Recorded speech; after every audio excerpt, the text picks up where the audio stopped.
বাঁশকান্দিতে প্রচুর মাদক সহ 2 যুবককে আটক করেছে পুলিশ। মাদক বিরোধী অভিযানে আবারও বড় সাফল্য পেয়েছে কাছাড় পুলিশ। এবার বিশ্বস্ত সূত্রের ভিত্তিতে চলা অভিযানে কাছাড়ের বাঁশকান্দি দ্বিতীয় খণ্ড এলাকায় শিলচর ইম্ফল জাতীয় সড়কে একটি মোটরসাইকেল আটক করে পুলিশ। তল্লাশিতে 235 গ্রাম হেরোইন, নম্বরবিহীন টিভিএস রাইডার মোটরসাইকেল এবং 2টি মোবাইল ফোন উদ্ধার হয়। আটক করা হয় বাইক আরোহী 2 যুবককে। ধৃতরা হলেন কিয়ামুদ্দিন লস্কর এবং আব্দুল করিম তালুকদার। দুজনেই কচুদরমের কালাখাল এলাকার বাসিন্দা। ড্রাগ ডিটেকশন কিটে মাদক হেরোইন পজিটিভ প্রমাণিত হয়েছে। উদ্ধারকৃত মাদকের কালোবাজারে মূল্য প্রায় 1.2 কোটি টাকা। পুলিশ ফরওয়ার্ড ও ব্যাকওয়ার্ড লিঙ্কেজ তদন্ত শুরু করেছে।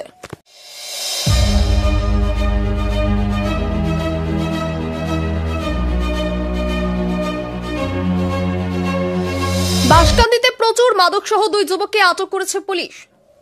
মাদক বিরোধী অভিযানে আবারও বড় সাফল্য পেয়েছে কাছাড় পুলিশ। এবার বিশ্বস্ত সূত্রের ভিত্তিতে চলা অভিযানে কাছাড়ের বাঁশকান্দি দ্বিতীয় খণ্ড এলাকায় শিলচর ইম্ফল জাতীয় সড়কে একটি মোটরসাইকেল আটক করে পুলিশ। তল্লাশিতে 235 গ্রাম হেরোইন, নম্বরবিহীন টিভিএস রাইডার মোটরসাইকেল এবং 2টি মোবাইল ফোন উদ্ধার হয়। আটক করা হয় বাইক আরোহী 2 যুবককে। ধৃতরা হলেন কিয়ামুদ্দিন লস্কর এবং আব্দুল করিম তালুকদার। দুজনেই কচুদরমের কালাখাল এলাকার বাসিন্দা। ড্রাগ ডিটেকশন কিটে মাদক হেরোইন পজিটিভ প্রমাণিত হয়েছে। উদ্ধারকৃত মাদকের কালোবাজারে মূল্য প্রায় 1.2 কোটি টাকা। পুলিশ ফরওয়ার্ড ও ব্যাকওয়ার্ড লিঙ্কেজ তদন্ত শুরু করেছে।